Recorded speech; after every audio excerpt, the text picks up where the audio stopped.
요한복음 15장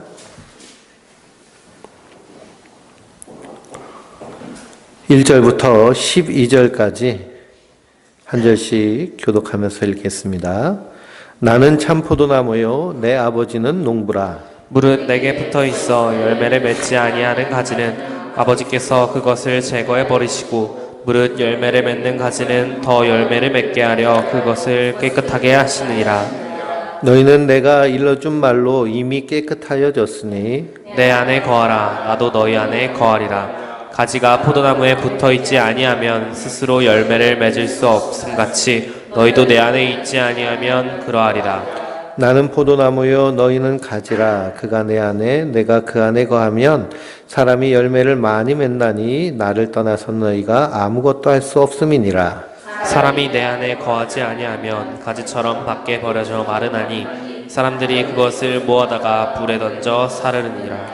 너희가 내 안에 거하고 내 말이 너희 안에 거하면 무엇이든지 원하는 대로 구하라. 그리하면 이루리라. 너희가 열매를 많이 맺으면 내 아버지께서 영광을 받으실 것이요 너희는 내 제자가 되리라. 아버지께서 나를 사랑하신 것 같이 나도 너희를 사랑하였으니 나의 사랑 안에 거하라. 내가 아버지의 계명을 지켜 그의 사랑 안에 거하는 것 같이 너희도 내 계명을 지키면 내 사랑 안에 거하리라. 내가 이것을 너희에게 이름은 내 기쁨이 너희 안에 있어 너희 기쁨을 충만하게 하려 함이라. 내 계명은 곧 내가 너희를 사랑한 것 같이 너희도 서로 사랑하라 하는 이것이니라. 아멘. 할렐루야. 우리가 요한복음 15장을 통해서 예수님은 우리의 참 포도나무 되신다라는 말씀을 우리가 발견할 수 있습니다. 우리가 방금 찬양했죠. 예수는 참 포도나무, 우리는 가지이니. 그래서 포도나무에 가지가 잘 붙어 있으면 그 가지에서 꽃이 피고 열매가 맺는 것처럼 우리가 어디에 붙어 있느냐가 중요한 말씀이 오늘의 말씀입니다. 그래서 그 열매란 것은 종교적 업적의 열매를 말하는 것이 아닙니다. 종교적 업적의 열매. 그래서 그 열매란 것은 분명히 말씀하시는데요. 바로 성령의 열매입니다. 성령의 열매는 뭘까요? 사랑과 희락과 화평과 인내와 자비와 양성과 충성 온유 절제니. 이러한 성령의 열매, 하나님의 성품들이 우리 안에서 열매 맺게 되어지는 것. 이것은 내가 열매 맺어야지 하고 되어지는 것이 절대로 될 수 없는 것입니다. 사람은요, 그 안에 있는 이렇게 심리학자들이 우리의 심성을 파악해 보면, 그러면 그 심성 가운데서 내가 결단하고 작정한 대로 그 심성이 나오지 않는다는 거예요. 항상 내 본성이 나오는 것이죠. 그래서 그 본성을 갖고 훈련해도 여전히 본성이 나온다는 것입니다. 그래서 사도 바울은 나는 죽고 내 안에서 예수님이 사셔야, 그래야 성령의 열매가 맺혀지는 것이죠. 내가 맺어야지 하고 사랑해야지 해도요, 사랑이 우리 안에 안 나타나는 겁니다. 그래서 우리 안에 이런 열매가 없음을 깨닫고 천부여 의지 없어서 흔들고 옵니다. 마음으로 서로 뜨겁게 사랑하라 라고 했는데, 뜨겁게 사랑하려고 사랑하는데 자꾸만 내 안에서 뭐 어떤 게 있어요? 안 입고 온 게 올라오잖아요. 그렇죠? 안 입고 온 게 올라오면 그런 내 안에 사랑이 없음을 인정하고 하나님의 사랑을 나에게 부어주세요 하고 기도하는 것이 하나님의 뜻대로 구하는 기도인 줄 믿습니다. 근데 그냥 사랑이 많은 척 가면 쓰고 사랑이 많은 척 하는데, 저 꽃동산 그 장애인 보호시설에 천사의 얼굴을 하고 막 장애인들을 다 잘 돌보는 줄 알았더니 어떻게 했어요? 돈 다 빼먹고 그냥 폭행하고 학대하고 하는 일들이 나타나죠. 그러니 이 열매는 종교적 업적이 아니라 우리가 얼마나 주님 앞에 붙잡혀 있고 주님 앞에 속해 있느냐라는 것이 참으로 중요하다는 것입니다. 그래서 마태복음 7장을 한번 찾아보실까요? 마태복음 7장. 신약성경 맨 앞에 있는 것이 마태복음이죠. 마태, 마가, 누가, 요한. 마태복음 7장 15절에서 21절입니다. 15절에서 21절을 한 절씩 교독하면서 읽겠습니다. 마태복음 7장 15절에서 21절. 거짓 선지자들을 삼가라. 양의 옷을 입고 너희에게 나오나 속에는 노략질하는 일이라. 그들의 열매로 그들을 알지니 가시나무에서 포도를 또는 엉겅퀴에서 무화과를 따겠느냐. 이와 같이 좋은 나무마다 아름다운 열매를 맺고 못된 나무가 나쁜 열매를 맺나니 좋은 나무가 나쁜 열매를 맺을 수 없고 못된 나무가 아름다운 열매를 맺을 수 없느니라. 아름다운 열매를 맺지 아니하는 나무마다 직접 불에 던져지느니라. 이러므로 그들의 열매로 그들을 알리라. 나더러 주여 주여 하는 자마다 다 천국에 들어갈 것이 아니요 다만 하늘에 계신 내 아버지의 뜻대로 행하는 자라야 들어가리라. 아멘. 그러면서 또 주님께서 무서운 말씀하셨는데요. 22절 23절입니다. 그날에 많은 사람이 나더러 이르되 주여 주여 우리가 주의 이름으로 선지자 노릇하며 주의 이름으로 귀신을 쫓아내며 주의 이름으로 많은 권능을 행하지 아니하였습나이까 하리니 그때 내가 그들에게 밝히 말하되 내가 너희를 도무지 알지 못하니 불법을 행하는 자들아 내게서 떠나가라 하리라. 아멘. 여기 22절에 주여 주여 우리가 주의 이름으로 무슨 노릇했어요? 선지자 주의 이름으로 귀신을 쫓아냈어요. 주의 이름으로 많은 권능을 행하였어요. 이것이 종교적 업적입니다. 그런데 이것 가지고 하나님이 기뻐하시는 것이 아니죠. 내가 너희가 누군지 도무지 알지 못하니 불법을 행하는 자들아 내게서 떠나가라 하시는 겁니다. 내게서 떠나가면 어디로 가야 돼요? 저 뜨거운 데로 내려가야죠. 그렇죠? 그러니 우리가 그 나무를 보고 그 열매를 보고 그 나무를 아느니라. 그러니 종교적 업적이 아닌 바로 이 하나님의 성품의 열매를 우리 안에서 맺혀가는 것. 근데 우리는요, 좋은 나무일까요? 나쁜 나무일까요? 우리는요, 나쁜 나무예요. 좋은 열매를 맺을 수 없는 나무예요. 그래서 사도 바울은 뭐라고 얘기하느냐. 우리 로마서를 찾아보실까요? 로마서 11장입니다. 마태, 마가, 누가, 요한, 사도행전, 그 다음이 로마서입니다. 로마서 11장 13절에서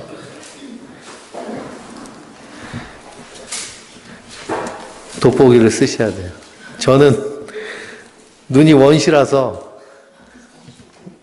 원래부터 돋보기를 쓰는데요. 노안이 오니까 돋보기를 더 두껍게 해야 된대요. 이렇게. 그래서 점점 안경이 망원경 돼가고 있습니다. 좋은 점은요. 눈이 커 보인다는 장점이 있고. 예. 벗으면은 조그마죠 뭐. 예. 로마서 11장 13절에서 24절입니다. 우리 한 절씩 교독하면서 읽습니다. 내가 이방인인 너희에게 말하노라. 내가 이방인의 사도인 만큼 내 직분을 영광스럽게 여기노니 이는 혹 내 고륙을 아무쪼록 시기하게 하여 그들 중에서 얼마를 구원하려 함이라. 그들을 버리는 것이 세상의 화목이 되거든 그 받아들이는 것이 죽은 자 가운데서 살아나는 것이 아니면 무엇이리요. 제사하는 처음 익은 곡식가루가 거룩한즉 떡덩이도 그러하고 뿌리가 거룩한즉 가지도 그러하니라. 또한 가지 얼마가 꺾이었는데 돌 감람나무인 내가 그들 중에 접붙임이 되어 참 감람나무 뿌리의 진액을 함께 받는 자가 되었은즉 그 가지들을 향하여 자랑하지 말라. 자랑할지라도 네가 뿌리를 보전하는 것이 아니요 뿌리가 너를 보전하는 것이니라. 그러면 내 말이 가지들이 꺾인 것은 나로 접붙임을 받게 하려 함이라 하리니 옳도다. 그들은 믿지 아니하므로 꺾이고 너는 믿음으로 섰느니라. 높은 마음을 품지 말고 도리어 두려워하라. 하나님이 원가지들도 아끼지 아니하셨은즉 너희도 아끼지 아니하시리라. 그러므로 하나님의 인자하심과 준호하심을 보라. 넘어지는 자들에게는 준호하심이 있으니 너희가 만일 하나님의 인자하심에 머물러 있으면 그 인자가 너희에게 있으리라. 그렇지 않으면 너희도 찍히는 바 되리라. 아멘. 그러니 참 감람나무가 있어요. 참 감람나무가 있는데 그 감람나무의 가지를 꺾어버리셨습니다. 하나님이. 그 꺾어버리시고 거기다가 뭘 접붙이신 거예요? 돌감람나무를 접붙이신 것입니다. 그 돌감람나무 가지가 누구인 거예요? 유대인이 아닌 이방인, 유대인들의 눈에는 이방인으로 보이는 우리가 바로 접붙임을 받은 자들이에요. 포도나무에 하나님이 우리를 접붙여 놓으신 거예요. 근데 우리 감나무를 접붙이죠. 요즘 접붙여가지고 감나무 열매를 맺습니다. 그러면은 나무가 있는데요. 거기다가 접붙일 때 감나무를 접붙이나요? 안 그러면은 대봉 같은 나무를 접붙이나요? 대봉 같은 걸 접붙이죠. 그렇죠? 근데 하나님은 뭘 접붙이셨다는 거예요? 돌감람나무, 나쁜 열매 맺는 감람나무를 붙여 놓으셨다는 거예요. 그러면 거기에서 열리는 열매는 좋은 열매일까요? 나쁜 열매일까요? 예? 좋은 열매가 맺힐 수가 없죠. 그런데도 하나님이 붙여 놓으신 거예요. 왜 그럴까요? 그것이 하나님의 은혜라는 것입니다. 은혜. 그 은혜에 대해서 로마서 5장 6절을 또 보실까요? 로마서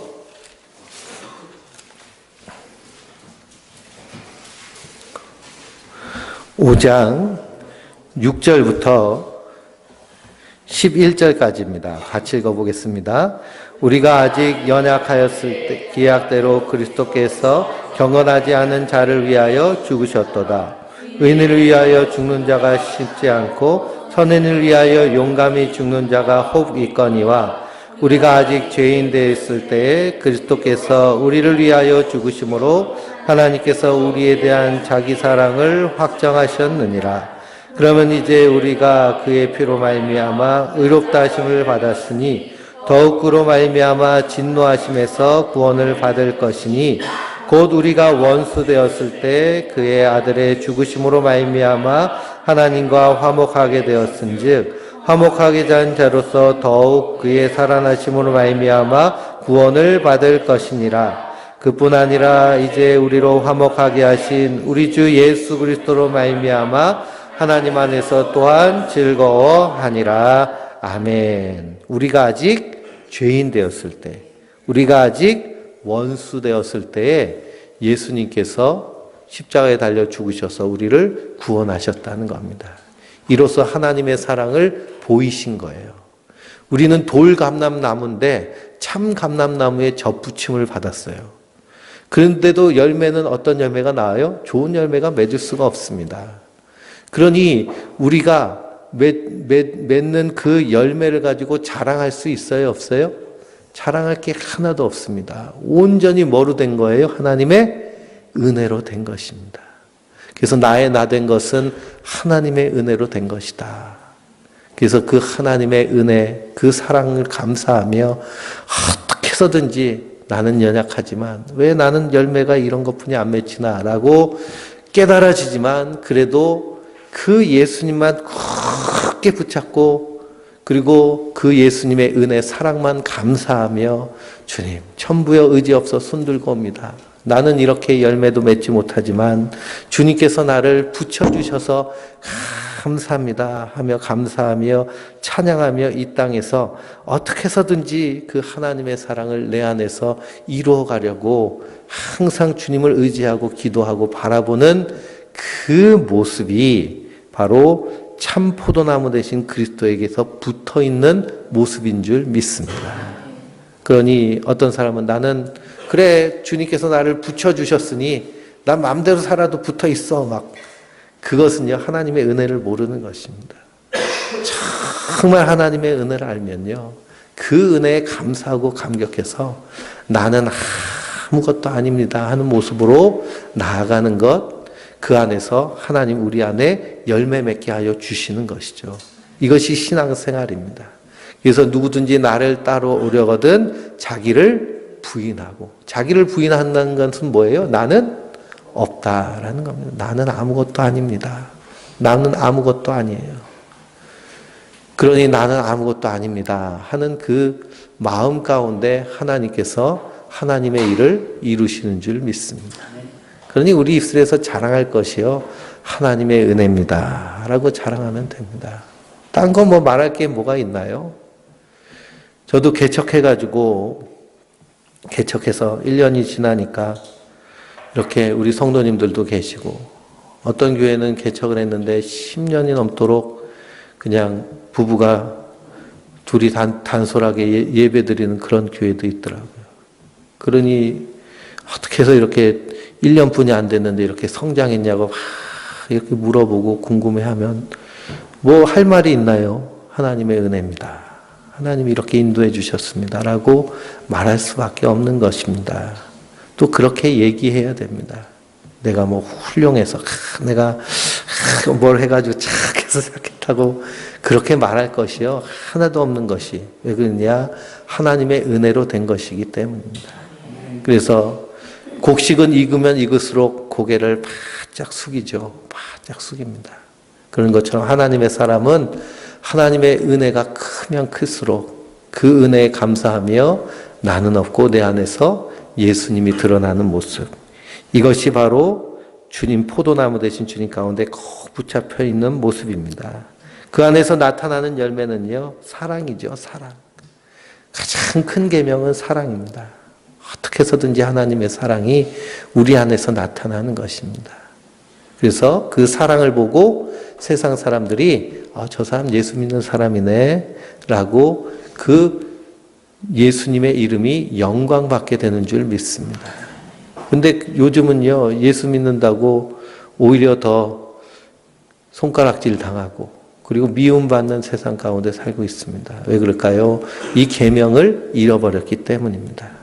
종교적인 업적, 교회를 얼마큼 크게 지었는지, 어떻게 많이 모아놨는지 그런 것을 자랑하는 것이 아니고요. 얼마만큼 하나님의 사랑이 내 안에서 풍성하게 드러나는지, 이것을 자랑하는 것이 성도의 마땅한 자랑인 줄 믿습니다.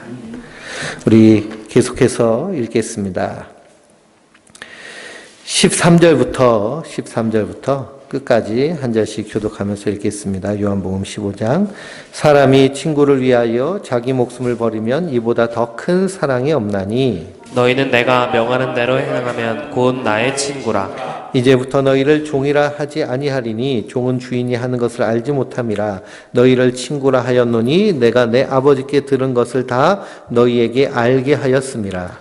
너희가 나를 택한 것이 아니요 내가 너희를 택하여 세웠나니 이는 너희로 가서 열매를 맺게 하고 또 너희 열매가 항상 있게 하여 내 이름으로 아버지께 무엇을 구하든지 다 받게 하려 함이라. 내가 이것을 너희에게 명함은 너희로 서로 사랑하게 하려 함이라. 세상이 너희를 미워하면 너희보다 먼저 나를 미워한 줄을 알라. 너희가 세상에 속하였으면 세상이 자기 것을 사랑할 것이나 너희는 세상에 속한 것이 아니요 도리어 내가 너희를 세상에서 택했기 때문에 세상이 너희를 미워하느니라. 내가 너희에게 종이 주인보다 더 크지 못하다 한 말을 기억하라. 사람들이 나를 박해하였은즉 너희도 박해할 것이라. 내 말을 지키셨은즉 너희 말도 지킬 것이라. 그러나 사람들이 내 이름으로 말미암아 이 모든 일을 너희에게 하리니 이는 나를 보내신 이를 알지 못함이라. 내가 와서 그들에게 말하지 아니하였더라면 죄가 없으려니와 지금은 그 죄를 핑계할 수 없느니라. 나를 미워하는 자는 또 내 아버지를 미워하느니라. 내가 아무도 못한 일을 그들 중에서 하지 아니하였더라면 그들에게 죄가 없었으려니와 지금은 그들이 나와 내 아버지를 보았고 또 미워하였도다. 그러나 이는 그들의 율법에 기록된 바 그들이 이유 없이 나를 미워하였다 한 말을 응하게 하려 함이라. 내가 아버지께로부터 너희에게 보낼 보혜사 곧 아버지께로부터 나오시는 진리의 성령이 오실 때 그가 나를 증언하실 것이요 너희도 처음부터 나와 함께 있었으므로 증언하니라. 아멘. 사람이 친구를 위하여 자기 목숨을 버리면 이보다 더 큰 사랑이 없느니 라고 하셨습니다. 그래서 예수님이 바로 자기 목숨을 버리셔서 우리를 친구 삼으신 줄 믿습니다. 그러면 우리는 종이 아니라 친구로 여기십니다. 그리고 하나님의 친구, 친구이기 때문에 하나님께서 하시는 모든 일들을 우리가 알고 있는 것이죠. 그래서 하늘의 밀알이 땅에 떨어져서 열매를 맺으면 많은 열매를 맺고 그 안에서 생명이 살아나는 것처럼 주님께서 하늘에 떨어지는 밀알이 되셨습니다. 그래서 우리를 주님의 친구 삼으신 거예요. 그래서 하나님의 비밀을 우리에게 다 알려 보이셨습니다. 그럼 우리는 하나님의 비밀을 아는 자죠. 그 비밀이 뭘까요? 십자가와 부활과 그리고 심판입니다. 하나님께서 분명히 예수님 다시 오셔서 이 땅을 심판하실 것을 우리에게 밝히 말씀하셨습니다. 이것을 믿는 믿음으로 우리는 새 하늘과 새 땅인 영원한 하나님 나라를 소망하며 믿음으로 사는 자들인 줄 믿습니다. 이 하나님의 택하심과 사랑에 대해서 내가 너희를 택한 것이 아니요 내가 너희를 택하여 세웠다라고 말씀하십니다. 그러니 돌감나무인 우리를 뚝 잘라가지고 어디다 접붙이신 거예요? 참 감람나무인 생명줄기에다가 붙이신 겁니다. 그러면 하나님 왜 나 같은 돌감나무를 이렇게 하셨어요? 라고 한다면 하나님은 뭐라고 하시나요? 내가 사랑한 자를 사랑하였고 미워할 자를 미워하였다라고 하십니다. 그러니 내가 하나님의 사랑 안에 있음을 감사하고 그 안에서 기뻐하며 그 안에서 만족하는 것, 이것이 성도의 마땅한 모습인 줄 믿습니다. 그런데 하나님께서 우리를 택하여서 하나님의 백성 삼으셨습니다. 그로 말미암아 우리가 이 땅에서 하나님의 사랑을 실천하는 자인데 그럼에도 불구하고 예수님은 세상이 너희를 뭐 할 것이라는 거예요? 미워할 것이다 라는 것입니다. 미워할 것이다. 왜 그럴까요? 이 세상은 어둠의 권세 가운데 쌓여져 있기 때문에 그렇습니다. 그 어둠의 권세를 빛 대신 그리스도께서 이 땅에 오셔서 우리에게 빛을 주시고 마지막 때에 완전히 심판하여 몰아내실 것입니다. 그때까지 빛 가운데 있는 성도는요, 어둠으로부터 끊임없이 공격받는 것이 바로 빛 가운데 거하는 성도의 모습입니다. 그래서 예수님은요, 제자들을 파송하시면서 너희는 뱀같이 지혜롭고 비둘기같이 순결하라 라고 하십니다. 뱀같이 지혜롭고 비둘기같이 순결하라. 뱀의 지혜는 어떤 지혜일까요? 이 뱀이란 동물요, 우리 여자 성도님들은 참 싫어하고 미워하지만 이 뱀은 어디든지 생존하고 있는 생물이 뱀입니다. 그러니까 생존력이요, 아주 어떤 동식물보다 강한 것이 뱀입니다. 그래서 사막에도 뱀이 있고 정글에도 뱀이 있고 백운산에도 뱀이 있고 치악산에도 뱀이 있고 어디든지 뱀이 있습니다.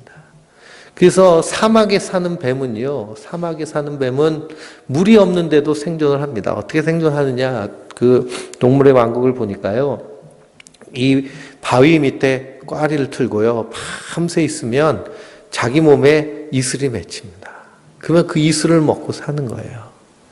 그게 뱀의 지혜죠. 그럼 뱀처럼 지혜롭고 비둘기처럼 순결하라. 깨끗하고 순결하며 지혜로운 모습으로 성도가 이 땅에 서야 될 줄 믿습니다. 마귀는 어떻게 해서든지 하나님의 택한 백성들을 넘어뜨리려고 합니다. 그러니 우리가 하나님 그리스도의 십자가를 바라보지 아니하고 서로에 대해서 시기하고 분쟁하고 다투는 것, 누가 가장 좋아할까요? 마귀가 가장 좋아하는 일입니다. 그러니 시기와 분쟁과 다툼이 있다라는 것은 내 안에서 예수님이 사시지 않고 누가 계속 살고 있다는 거예요? 고집불통인 내가 살고 있다는 겁니다. 그러니 그런 모습을 있다면 반드시 회개하고 주님의 십자가 앞에 무릎 꿇는 것이 바로 성도의 모습입니다. 악한 말세가 될수록 점점 마귀는요, 어떻게 해서든지 하나님의 교회를 무너뜨리려고 합니다. 그러므로 성도는 뱀처럼 지혜롭게, 비둘기처럼 순결하게, 주님 우리에게 주신 계명 서로 사랑하라라는 그 계명을 우리가 마음에 새기고 날마다 서로 섬기며 사랑하며 그 안에서 하나님의 기쁨을 충만하게 누리는, 그 안에서 하나님의 평안을 우리 가운데서 풍성하게 만끽하는 그런 하나님의 사람들 되시길 주님의 이름으로 축원드립니다. 우리